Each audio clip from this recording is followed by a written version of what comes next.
Bueno, vamos a empezar a presentar el tema del despacho económico en los sistemas de potencia. Realmente no tiene nada que ver con los flujos de cargas y las ecuaciones de potencia activa y reactiva inyectada en los nudos y la resolución del sistema por jacobianos, en Newton-Raphs o Cauchy y demás, sino que simplemente se trata del punto de vista económico. Nosotros tenemos que cubrir una demanda. Esa demanda viene de las centrales tienen unos costes fijos y de combustible, y el problema pues es establecer cuáles son las generaciones de las centrales que producen esa energía a un menor coste. Como digo, se trata simplemente de un problema económico donde, como es de lógico, las centrales van a tener unos costes de funcionamiento fijos y otros que dependen del combustible que consumen para producir esa energía. Ese precio del combustible pues es variable, depende de las crisis económicas, de la temporada del año, del mercado, y ahí podéis ver en esta gráfica, por ejemplo, cómo el precio del combustible, de distintos tipos de combustible en Inglaterra, pues han ido evolucionando desde 1987 hasta 2013. Podéis ver, pues, por ejemplo, que en el año 2000 y en el 2008 pues, hubo unas crisis que dispararon los precios. Y en general, pues la tendencia de los combustibles, dependiendo de los países productores y demás, es siempre a ir aumentando. En esta otra gráfica podéis ver el precio del carbón entre el 2000 y el 2013. Hay distintos tipos de carbón, distintos países, orígenes, el alemán, el chino, el de Sudáfrica. Entonces podéis ver que básicamente por el mercado de demanda y oferta y demanda, pues los precios son parecidos, tienen la misma forma, aunque el azul, que es el europeo, pues es algo más caro. Veis también en febrero de 2008, se aprecia, bueno, un poco más adelante se aprecia esa crisis que hubo del año 2008, donde los precios de los combustibles se dispararon, y en el 11 pues pasó, pero de menor manera. Si nos fijamos en Estados Unidos, por ejemplo, cómo produce su energía dependiendo del combustible, podéis apreciar, empezando por arriba, que el carbón ha tenido un uso creciente desde 1950, y en 2005 ya con los protocolos de Kioto, las contaminaciones y el calentamiento global, pues está empezando a disminuir. Eso depende también, evidentemente, de los políticos que estén ahí. Si nos fijamos en otra, por ejemplo, la energía nuclear, a partir de 1970 se empiezan a construir energías nucleares, y a partir de 2000 pues se ha estabilizado, no se han construido más centrales y se mantiene. En cambio, en azul clarito el gas natural ha ido aumentando constantemente porque es el combustible que más, digámoslo así, fácil y limpio se puede estar utilizando ahora y más rápido en las centrales, de tal manera que ha tenido un uso creciente.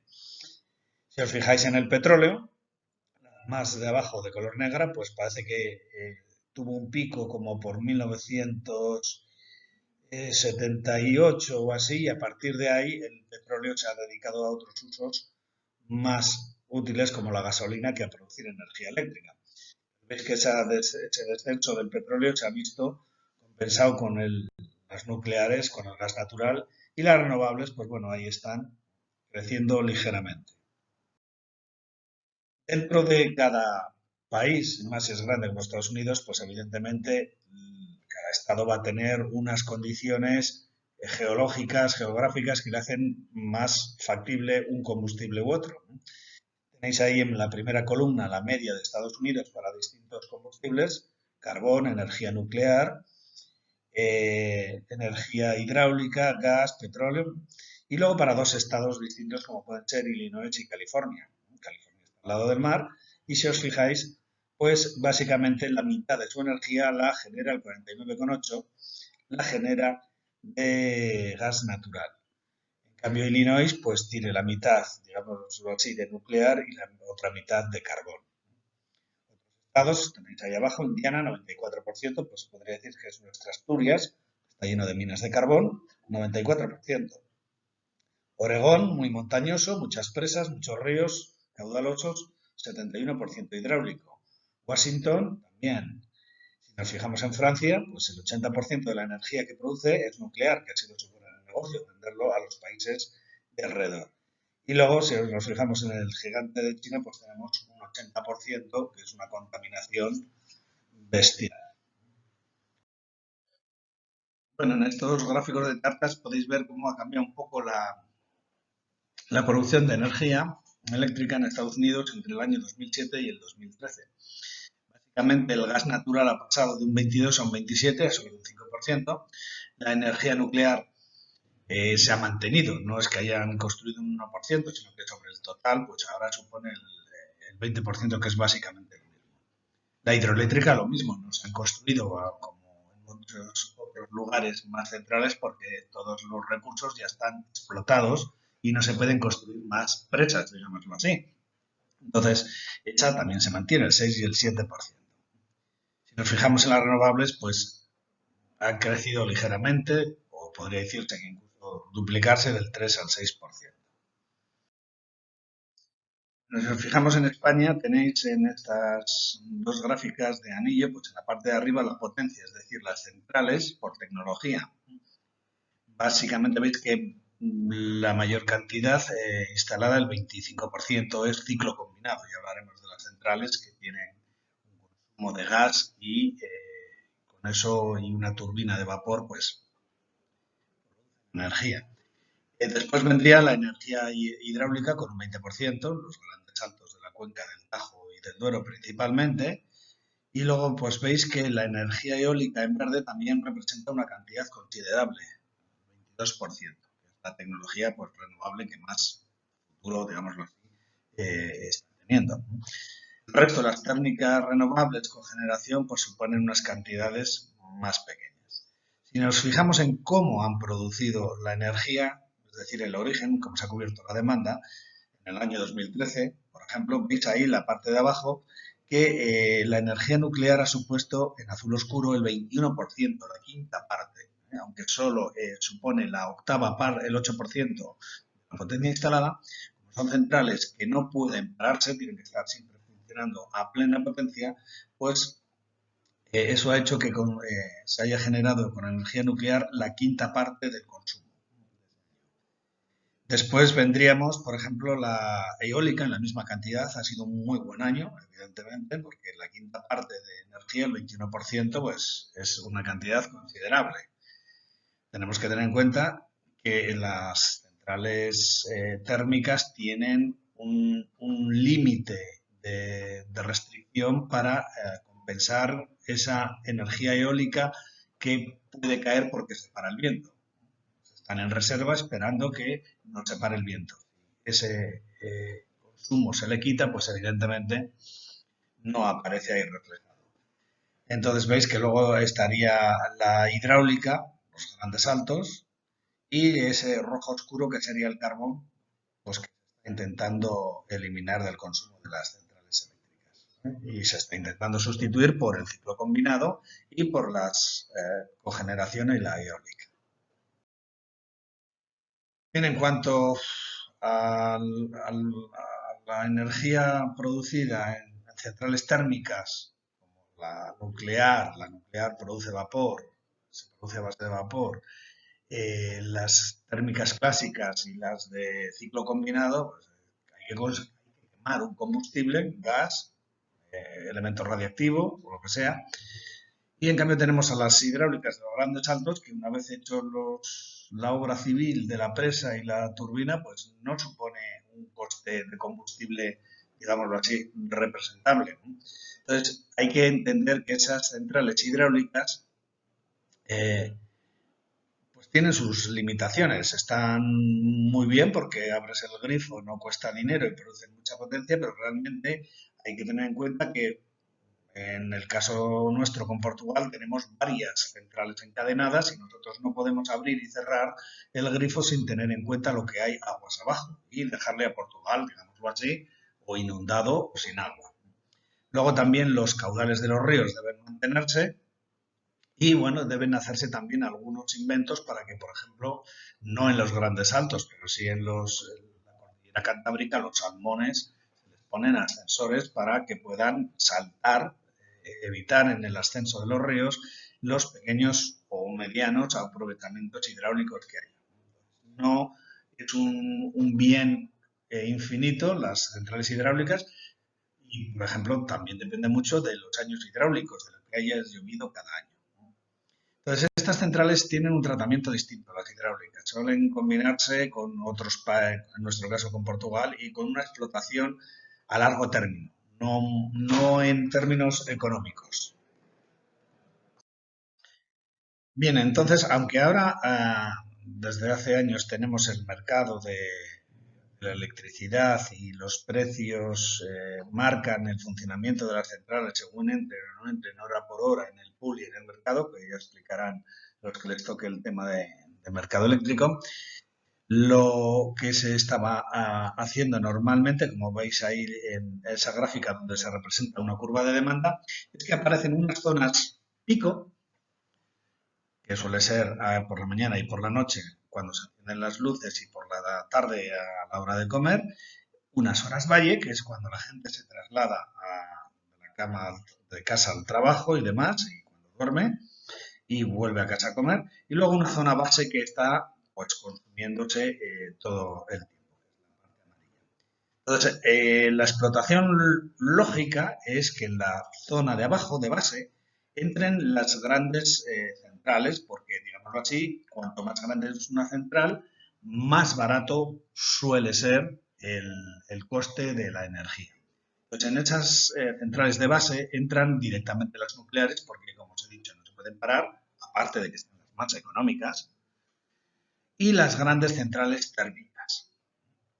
En la zona por encima y cubriendo la media carga, que viene ahí en rojo, pues tendríamos las centrales hidráulicas grandes y tendríamos lo que se llama semibase, que serían bombeos, cogeneraciones y las, no sé cómo decir, las hidráulicas más pequeñas, no las grandes. Las unidades de pico son las que tienen que entrar rápidamente porque se produce un pico y estaban paradas, suelen ser las más caras, aunque no siempre, y por ejemplo pueden ser bombeo, puede ser también ciclo combinado, porque la inercia térmica es muy pequeña, pero ahí evidentemente no podrían entrar las nucleares o otras que tengan inercia. La eólica pues actualmente también entra, digámoslo así, esparcida como de base, porque lo que se produce en solar y fotovoltaico y eólico, pues se mete directamente en la base. Es aleatorio, no es tan constante como las nucleares y las otras, pero digámoslo así, entrarían directamente en las de base. Y lo que os he dicho, pues una de pico, un consumo de pico, pues no podría exigirse a una eólica porque ya estaría funcionando al 100% en la base. Entonces, el coste de la energía que produce una central eléctrica va a tener una relación directa con el combustible, la cantidad de combustible que necesita para producir un megavatio. Y bueno, pues dependiendo del tamaño de la central, como veis ahí, la potencia producida en el generador, que llamamos potencia bruta, le tenemos que restar los servicios auxiliares. La central eléctrica tiene, si es térmica, por ejemplo, de carbón, pues tiene cientos de sistemas de bombeo, de agua, de calentadores, de molinos de viento para el, molinos para el carbón, ventiladores para empujar el polvo de carbón, etcétera, que se llaman los servicios auxiliares y que pueden suponer una cantidad considerable. Bien, lo veis ahí del 2 al 6%, dependiendo del tamaño de la central, pues puede dedicarse a servicios auxiliares. Entonces, ¿cómo representamos lo que nos va a costar un megavatio dependiendo de la central? Para eso están las curvas de costes de los generadores o de la central eléctrica. Vamos a ver las tres más importantes. Y bueno, pues se utiliza una unidad que es el BTU, la British Thermal Unit, que son pues, 54 julios, y que sirve para relacionar un poco los megavatios en bornes del generador con el coste que puede tener. Fijaros que por un lado tenemos que hablar de combustible, de unidad calórica y por otro lado de coste.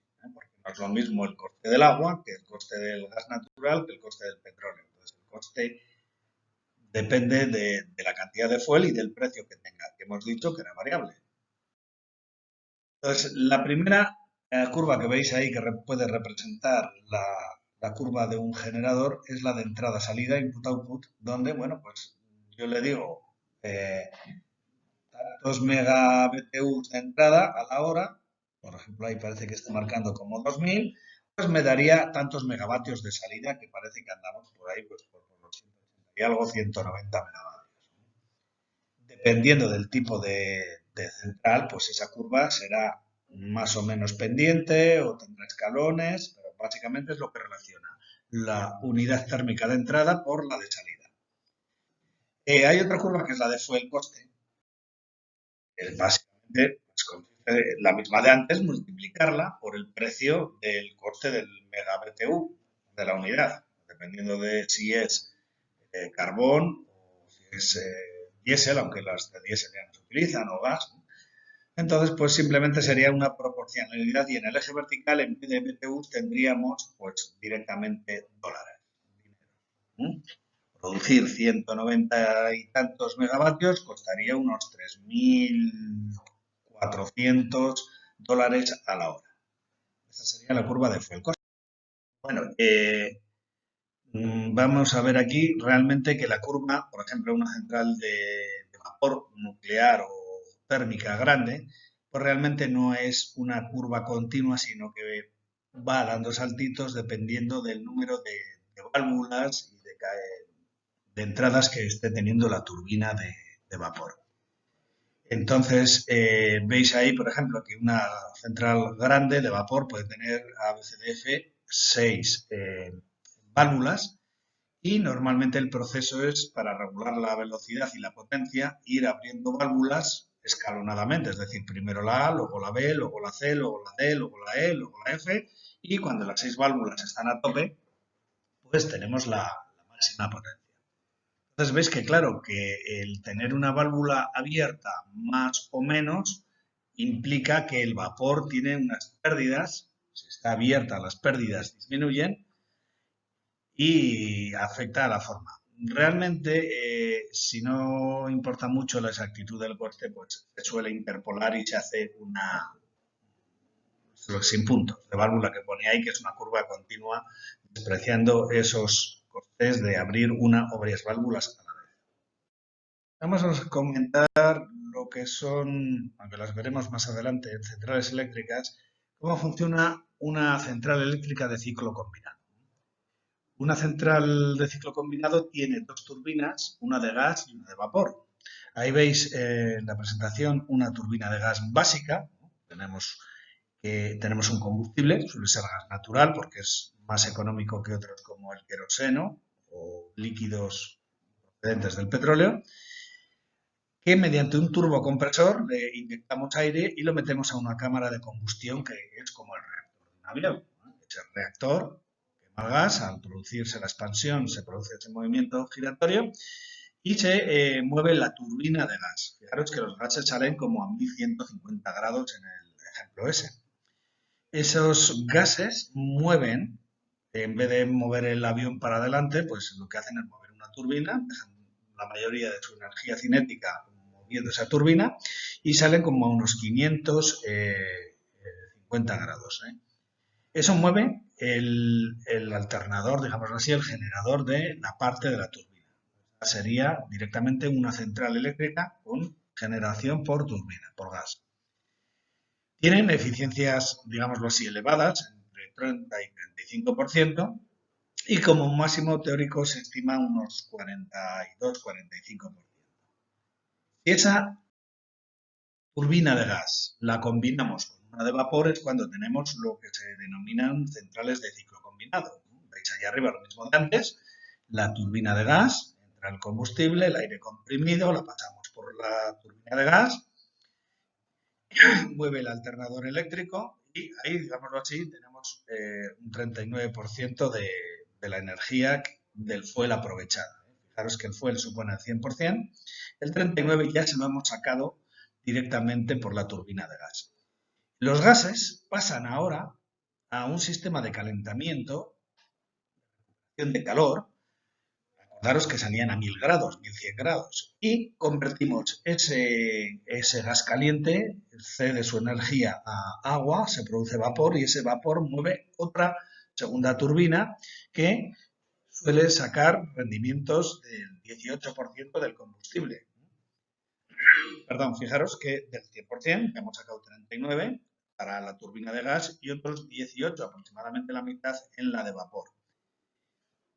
Ese vapor, además, también, que sale caliente, ha perdido energía cinética y de presión, se utiliza para calentar agua, con lo cual podríamos sacarle todavía más rendimiento a esa central. Podemos hablar de rendimientos del 60-70% en estas centrales de ciclo combinado, que son las que actualmente se han construido para sustituir a las de carbón, porque tienen rendimientos muy superiores. La central de carbón puede tener 25-30%. Entonces, el que estén los dos generadores independientemente funcionando simplemente pues afecta a que uno puede estar parado porque no tiene, digámoslo así, caudal de vapor suficiente o no se ha generado y demás. Y al revés, estamos aprovechando el vapor después de haber apagado la de turbina. Y en ese caso lo que tenemos es que la curva de coste pues, no es continua como antes, sino que tiene escalones dependiendo de los niveles de potencia de cada una de las dos turbinas, de la de gas y de la de vapor. Realmente, otro tipo de curvas que puede ser interesante es la de head rate, que nos indica de forma inversa a la entrada-salida lo que necesitamos para producir megavatios. Veis que realmente se trata de ver cuándo la central trabaja en su punto óptimo, en un mínimo consumo o en un máximo rendimiento. Entonces veis ahí que, por ejemplo, cuando estamos cerca de los 250, hay una nariz, un mínimo, donde, digámoslo así, la central produce energía de forma más barata. Es simplemente que hay un punto mínimo de coste de funcionamiento.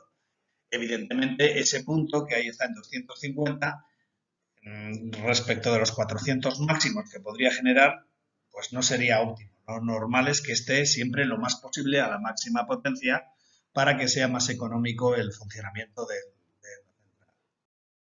Bueno, en el tema de los costes y las economías de producción, interesa mucho la curva de coste incremental o coste marginal, que simplemente es saber cuánto nos va a costar producir, dependiendo de dónde esté la central, un megavatio más o un megavatio menos. Hay una cierta producción, a la hora siguiente tengo que cambiar la producción y tengo varias centrales para poder hacerlo, para cubrir ese aumento de demanda. Entonces, lógicamente, por el punto de vista económico, yo lo haría desde mirando los costes incrementales y la que sea más barata es la que interesa de esa nueva potencia solicitada. Entonces, ¿cómo se obtiene? Simplemente derivando la curva de coste fuel de cada una de las centrales. Cada una tiene unas expresiones, luego lo vemos, y al derivar obtenemos en un punto de funcionamiento, veis ahí, por ejemplo, cerca de los 190, pues que el coste incremental andaría por unos 16 o 15 y pico dólares. ¿Vale? Bien, entonces, la formulación matemática. Estamos viendo, se llama despacho económico el tema, que yo tengo una demanda que cubrir, nos olvidamos de gráficos, de líneas, de todo, de nudos, de reactancias y nos fijamos única y exclusivamente en costes. Una cosa que no haría falta ni pintarla porque simplemente son ecuaciones. ¿Cómo representamos los costes de la central? Hemos dicho que por la curva normalmente de fuel.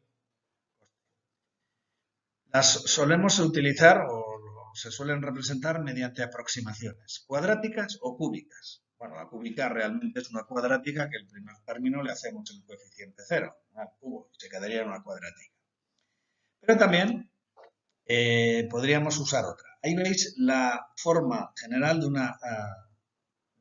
una curva de coste cuadrática, un término independiente alfa, más uno que depende linealmente, proporcionalmente de la potencia generada, beta, más otro que depende del cuadrado. Acordaros que es una cuadrática. Si fuera otro término más, sería el delta P sub G al cubo, que sería la curva cúbica. ¿Bien?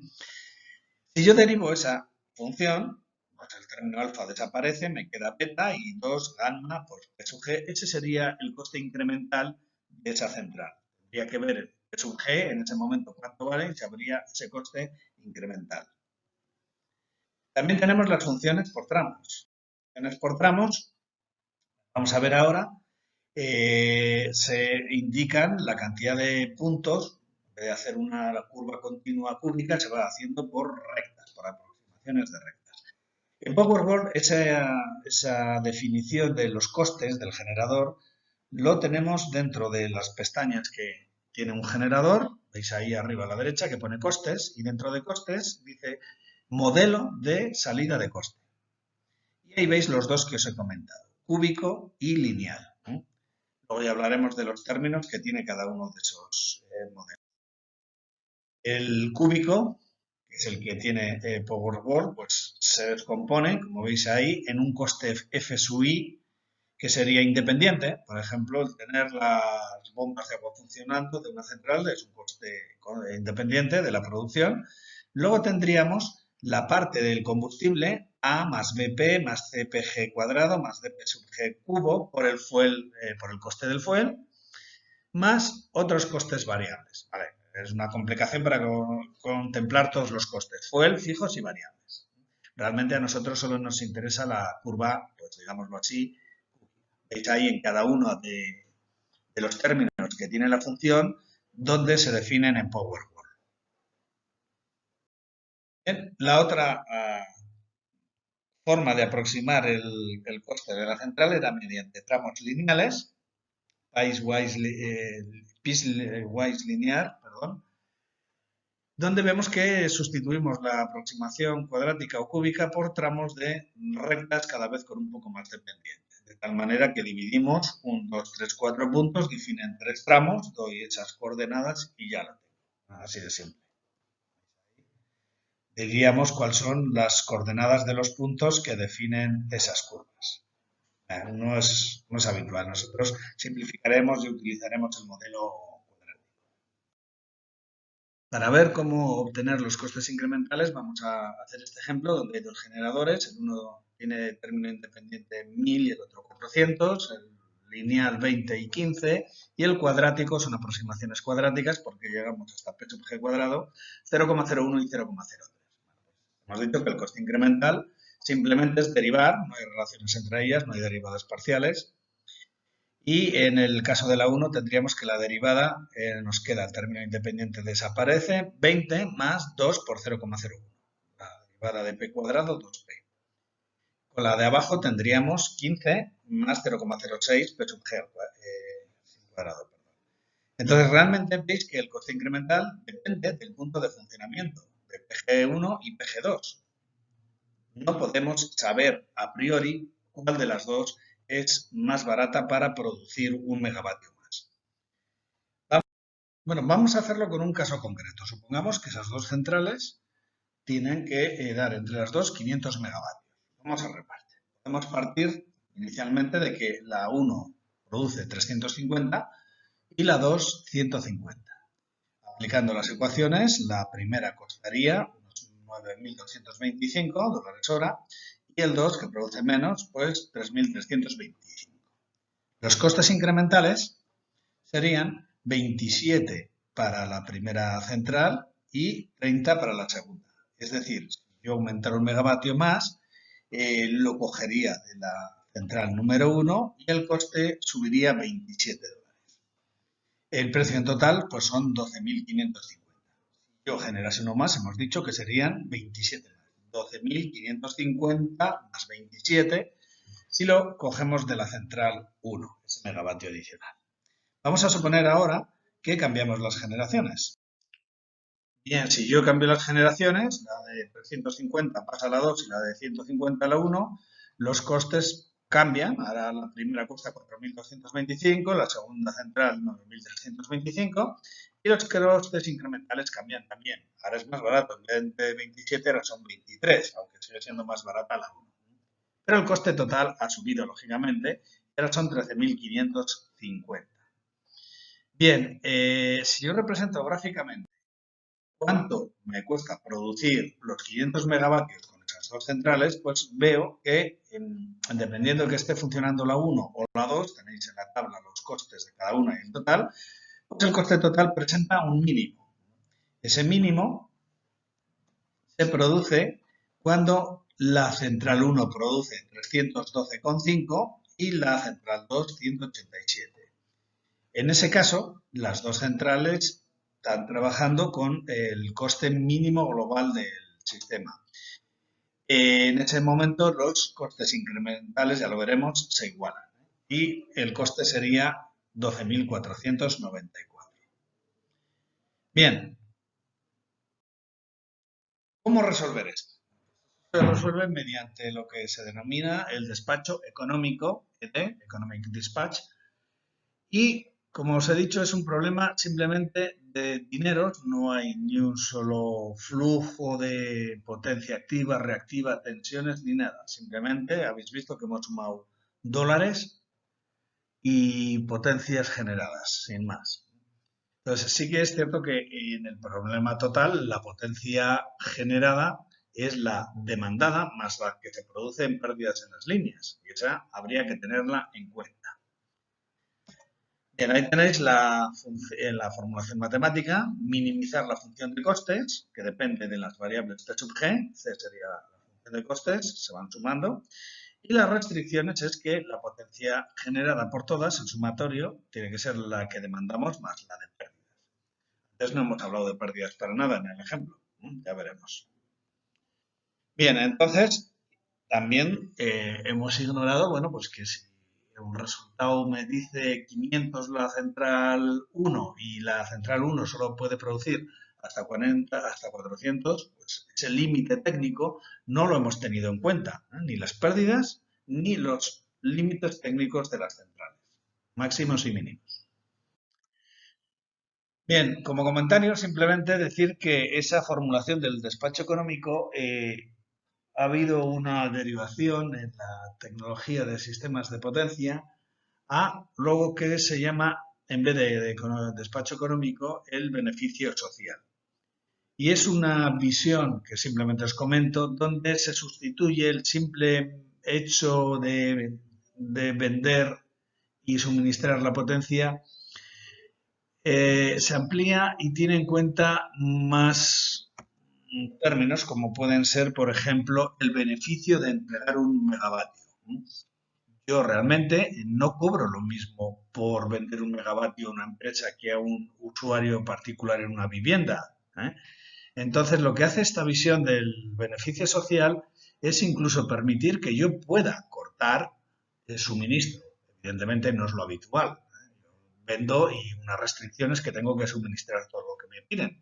Pero económicamente puede llegar a resultar más interesante o beneficioso en costes dejar de suministrar a alguien que se le está vendiendo muy barato, que tiene poco beneficio. Entonces tenéis ahí el B, que es beneficios por potencia suministrada, y C, que es el coste. Entonces, no es lo mismo suministrar un megavatio a un hospital o a una empresa industrial, que son grandes cantidades, como os he dicho, que a un usuario doméstico. Bueno, pues esta visualización del problema o este planteamiento se está avanzando desde hace 20 o 30 años en él y juntando con lo que serían, pues más adelante igual lo vemos, los sistemas estocásticos, las cosas que pueden suceder por probabilidades. Bueno, volviendo al despacho económico, que es lo que vamos a ver, nos centramos en que tenemos un problema de minimizar, que es lo contrario, el negativo de maximizar, una función de costes única con una restricción también única. Para eso, la condición necesaria es que el gradiente de la función objetivo, la de costes, tiene que ser cero. Bien, entonces el gradiente es normalmente, y en un caso tan simple como este, de funciones cuadráticas y cúbicas, la primera derivada del problema.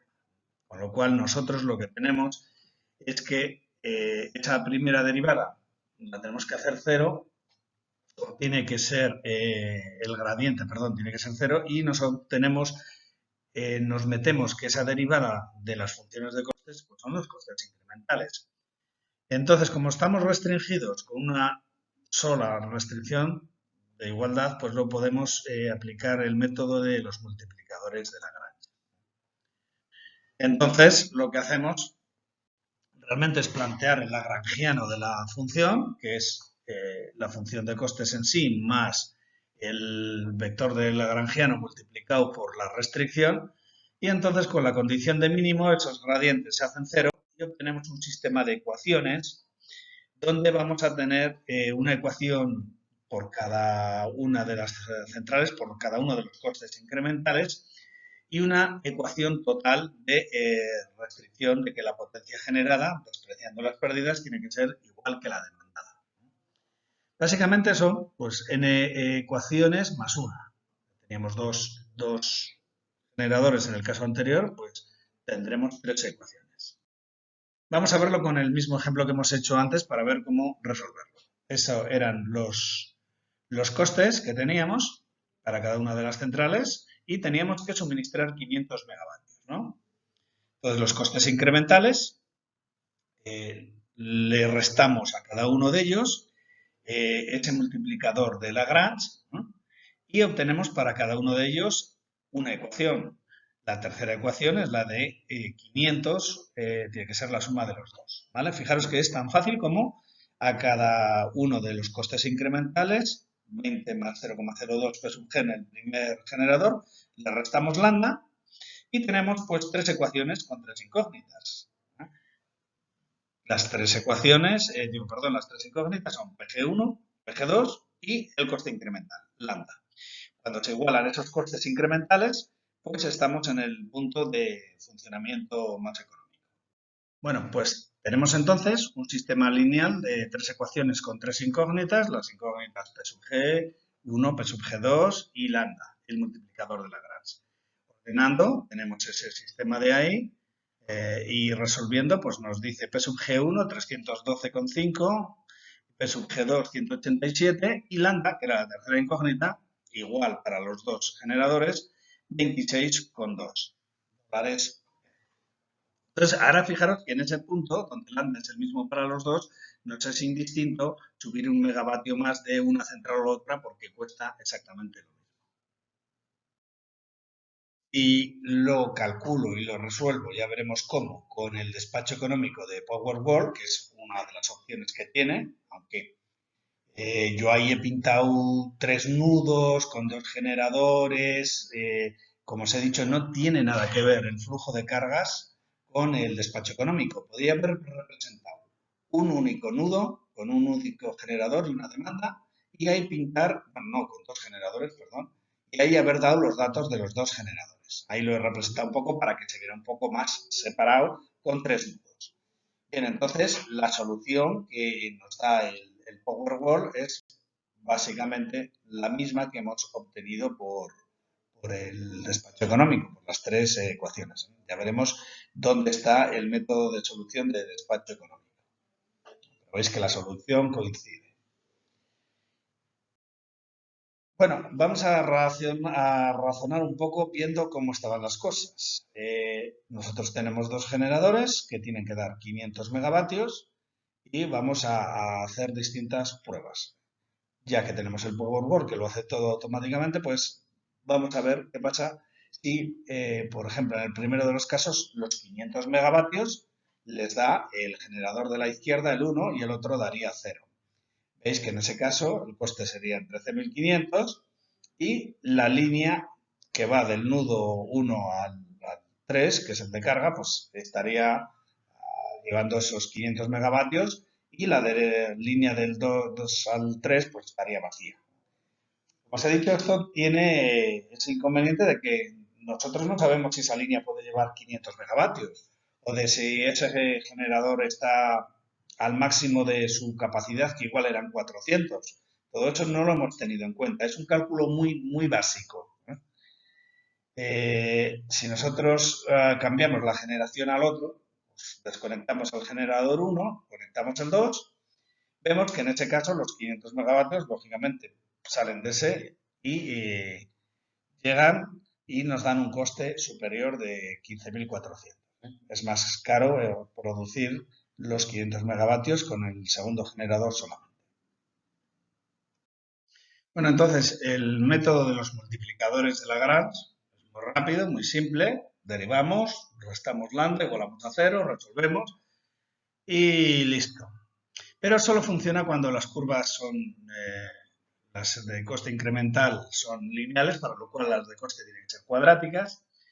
Y los generadores pues no están dentro de límites. Hemos dicho que el método directo lo obvia totalmente.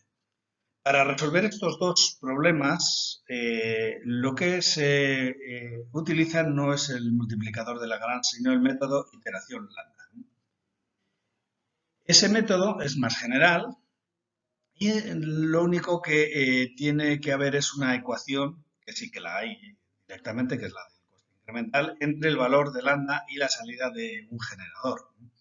Entonces lo que hacemos es, mediante un método iterativo, pues se llamaría iteración lambda, vamos recalculando los valores de ese lambda que equivale al multiplicador de Lagrange y que va a converger al momento en que se igualen o lleguen a unos límites.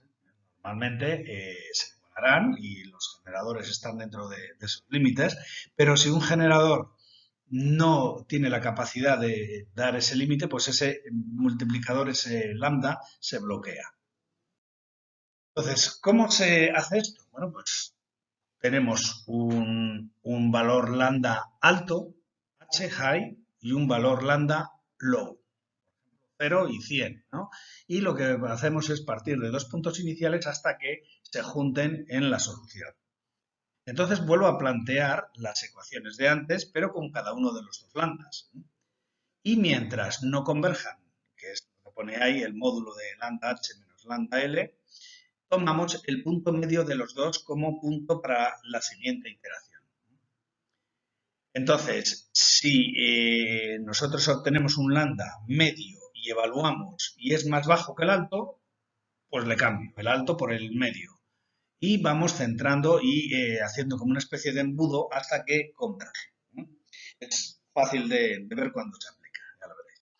Bueno, vamos a ver cómo resolver el despacho económico aplicando el método de iteración lambda, ¿no? Hemos dicho que necesitamos los costes incrementales y en este ejemplo nos les dan directamente. Fijaros que no nos dan tan siquiera la función completa de costes, sino solamente los costes incrementales, ¿no? Cada una de esas costes incrementales lo igualamos a un parámetro lambda y despejamos las potencias P sub G1, P sub G2 y P sub G3, que las tenemos aquí ya despejadas en función de ese parámetro lambda. Y luego lo que hacemos es escribir la función de suma de potencias en función de ese parámetro lambda, simplemente sustituyendo la suma de los tres términos de aquí para que nos dé la potencia que queremos. Bien, entonces, si nosotros lo resolviéramos por el método del multiplicador de Lagrange, directamente tendríamos un sistema de 4 ecuaciones con 4 incógnitas, que es el que veis ahí, y obtendríamos la solución que ya veremos, pues es la que da también el Powerwall. Para hacerlo nosotros mediante el método de iteración lambda, tenemos que pensar que vamos a tener dos parámetros, lambda L low bajo y lambda H a high alto, y que vamos a ir evaluando esa suma de potencias que hemos puesto en función de lambda, y dependiendo de que al evaluar ese lambda nos salga positiva o negativa la función, actualizamos esos multiplicadores lambda L y lambda H. Lo que se tiene que cumplir siempre es que cuando yo ponga lambda H la función salga positiva, y si evalúo lambda L me tiene que salir negativa. Entonces tenemos que salir de un punto inicial, vamos a coger el lambda L el bajo en 20 y el H en 30. Fijaros que tenemos aquí 15, 10, 20 y 18 que podrían ser los valores bajos. He cogido 20, pero vamos, podría ser cualquiera de ellos, ¿no? Entonces, si yo evalúo esta función con lambda igual a 20, 20 menos 15, aquí, 20 menos 20, 20 menos 18, me sale que P sub G1 son 250, P sub G2 sería 0 y P sub G3 80, ¿vale? La 1, la 2 y la 3. Como me sale menos 670 negativo, el lambda L está bien, ¿vale? Vamos con el H. Tomamos a lambda H igual a 30. Evalúo la misma función de antes, sustituyendo el 30 por lambda, y resulta que me queda 1230 positivo. Bien, entonces el lambda H de momento está bien cogido. ¿Qué es lo que vamos a hacer ahora? Tomar un punto intermedio entre 30 y 20, perdón, que es el punto medio de 25. ¿Vale? Al evaluar esa suma de potencias otra vez en lambda igual a 25, vemos que sale 280. Como es positivo, actualizo el lambda h que él tenía en 30, le bajo hasta 25. ¿Vale? De tal manera que lo que vamos a hacer es que el h y el l van a ir convergiendo hasta la solución. Este sería el h, este sería el l, y van a ir convergiendo hasta la solución. Entonces, como evalúo en 25 y tomamos el punto medio 25 más 20 para la siguiente 22,5, en 22,5 me sale que la función es negativa. Entonces, el lambda 20 sube hasta 22,5. Ahora tomaríamos el punto medio entre 22,5 y 25 y repetiríamos el proceso hasta que convergen. Ahí veis la solución. Llegamos a que la solución final es que lambda h y lambda l coinciden en 23,53. Bien, ¿qué pasa? Que no hemos tenido en cuenta, y el método sí que vamos a ver que lo puede hacer, los límites superiores e inferiores de la potencia de los generadores, P sub G max y min. Si nos fijamos en el ejemplo, la solución del primero que hicimos, vemos que la solución del primero sale 312 megavatios. Pero, ¿qué pasaría si tuviéramos que forzar porque la potencia máxima en vez de 400 o lo que fuera solo 300? Esta solución no nos valdría. Y veis que si nosotros en Powerwall sustituimos esta generación por 300, el coste es superior, ahora son 12.500, pero no lo podemos obtener por el método del multiplicador de Lagrange. Entonces, ¿qué es lo que hacemos? Aplicamos el método iteración lambda, pero forzando aquellas potencias que sean límites. Yo evalúo y al evaluar esas potencias con el lambda que toque, si es mayor que la máxima, la fuerzo a esa máxima, y si es menor que la mínima, pues la fuerzo a la mínima. Vamos a verlo. Supongamos que los tres anteriores, el P sub G1 tiene un tope máximo de 300. El 2 tiene un mínimo de 100 y un máximo de 500. Y el 3 tiene un mínimo de 200 y un máximo de 600. Los mínimos son habituales porque hay que arrancar una caldera, por ejemplo, y mantenerla funcionando y demás para que venza los rozamientos o inercias térmicas. Y bueno, pues hay una potencia mínima que generar. Entonces, si yo ahora repito el proceso teniendo en cuenta estos límites, vamos a empezar que evaluábamos en lambda igual a 20. Y me queda que la primera, P sub G1, 20 menos 15 entre 0,02, pues esta sería P sub G1, me sale 250 que está en límites. Si yo evalúo para P sub G2, pues me sale 20 menos 20, 0, y no me valdría. Y si evalúo, porque tiene que estar entre 100 y 500, y si evalúo para P sub G3, me sale 80, con lo cual también estoy por debajo. Entonces estos dos números, de 0 y 80, les forzamos directamente por sus límites máximos y mínimos. Y en vez de esta evaluación de menos 670, cojo esta de menos 450. ¿Vale? El proceso se repite para lambda igual a 30, evaluamos y vemos que esta central de aquí valdría 1000, pero como tiene un máximo, lo tenemos que forzar en 500, ¿vale? Que era la máxima que podía generar el 2, y me vuelve a dar positivo. De esa manera vamos a seguir iterando y siempre forzando que estemos en los límites máximos y mínimos, vamos a llegar a la solución donde la P sub G1 está dentro de su máximo de 300 y las otras dos pues cogen otros valores. Antes la solución óptima era 23,53 y ahora es 24, es algo más caro. Gráficamente lo tenéis aquí pintado y lo hemos visto animándolo en clase. Si yo tengo una central sin límites, la 1 sería la negra, la 2 sería la verde y el 3 sería la naranja. Si yo el 1 le pongo de límite 450 en vez de 300, veis que el coste incremental es el mismo para las tres y están todas funcionando. Si yo fuerzo a que la central 1 tenga el tope en 300, este punto no puede pasar de aquí hacia arriba. Entonces, ese se queda ahí bloqueado y al subir la potencia, pues nos vamos a ir cortando las otras. Ya lo hemos visto y lo repetiremos el próximo día en clase, ver cómo al aumentar la potencia demandada, pues esas líneas horizontales, el coste incremental, que es esta de aquí, pues va ascendiendo, cortando a las centrales hasta que ya no puede seguir por la curva del coste de esa central. Bien, al final, ¿qué es lo que tenemos? Digámoslo así, podemos ver que el coste incremental lo podemos acumular y vemos que, por ejemplo, en nuestro caso tiramos de la P sub G1 hasta aquí, ¿vale? Hasta que llega a su tope. Aquí vamos tirando de la P sub G2 y de la 3 porque les vamos cortando al tiempo y aquí al final tiramos de la 3 que es la que puede seguir dando potencia. Entonces vamos forzando que la más barata dé a tope y cuando llega al límite tiramos del resto. Aquí veis, por ejemplo, pues simplemente por verlo, las curvas de coste incremental de un sistema de 30 nudos donde, digámoslo así, están todas funcionando en límites y el coste incremental es único para todas las centrales.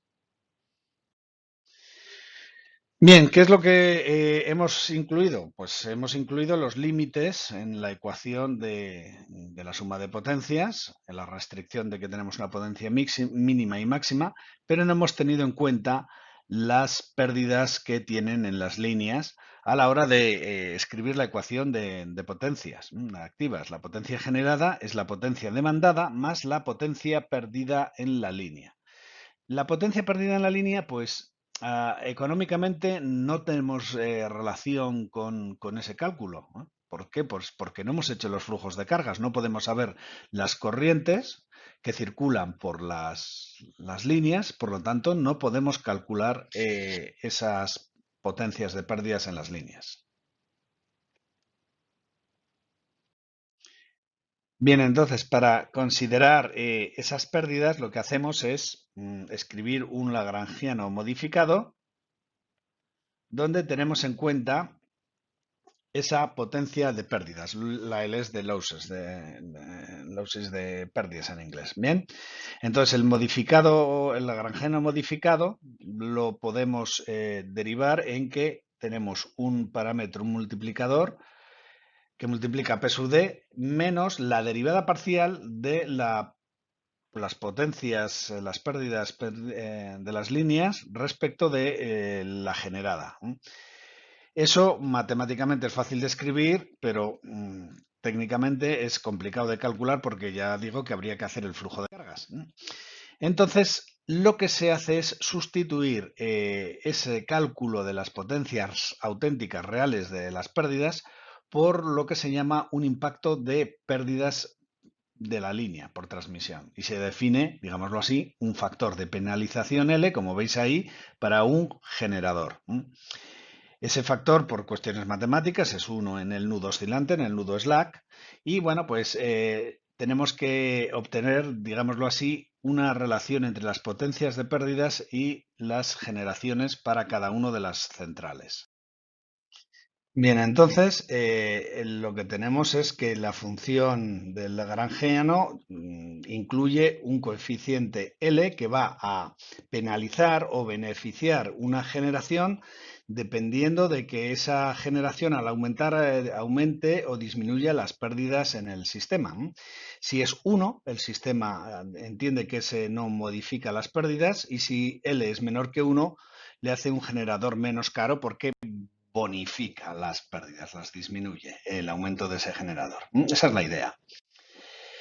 ¿Qué pasa? Que calcular las pérdidas, pues insisto, no es fácil. Habría que hacer un flujo de cargas completo por Newton-Raphson y ver cómo afecta el incremento de las pérdidas de la línea por cada megavatio de generación, ¿no? ¿Cómo lo podemos estimar? Pues bueno, veis aquí un ejemplo donde tenemos un sistema de dos nudos. Inicialmente el generador que está en el nudo 2 produce 100 megavatios y las pérdidas en el sistema son de 3,92 megavatios. Si yo calculo la derivada realmente con Powerwall, me dice que la derivada de P sub L de las pérdidas totales respecto de G sub 2 son menos 0,038. Y si lo hago por una simple evaluación, pues digo, en vez de 100, ¿vale? Voy a producir 110. Y las pérdidas que eran 392 han pasado a valer 355. Entonces hago una relación aproximada de incrementos, en vez de derivadas, de incrementos, donde yo he aumentado 10 megavatios y he disminuido las pérdidas en menos 0,37. Entonces, esa variación es menos 0,03 y aplicando la definición de 1 menos L, pues me queda 0,9627 para el real y 0,964. Es un valor que implica hacer el flujo de cargas, pero directamente se obtiene variando una generación una por una. Es un método aproximado, pero es bastante eficiente. Y eso iríamos a aplicarlo, a sustituirlo en la ecuación de antes, bien por el método de iteración lambda o por los multiplicadores de Lagrange. Aquí, básicamente, pues veis que si tenemos en cuenta los factores de pérdidas, lo que va a pasar, si digámoslo así, todos los generadores están dentro de sus límites, nosotros normalmente tendríamos un solo coste incremental, pero veis aquí que no, que si consideramos las pérdidas en las líneas, pues el coste incremental ya no es único para todos. Esa cosa se complicaría. Lo veremos analíticamente con otros ejemplos. Bien, entonces, como resumen de este tema, es el despacho económico un asunto que básicamente cae fuera de los flujos de cargas, se ignoran, si se tienen en cuenta solamente las pérdidas al final para incluirlas en un coeficiente de penalización.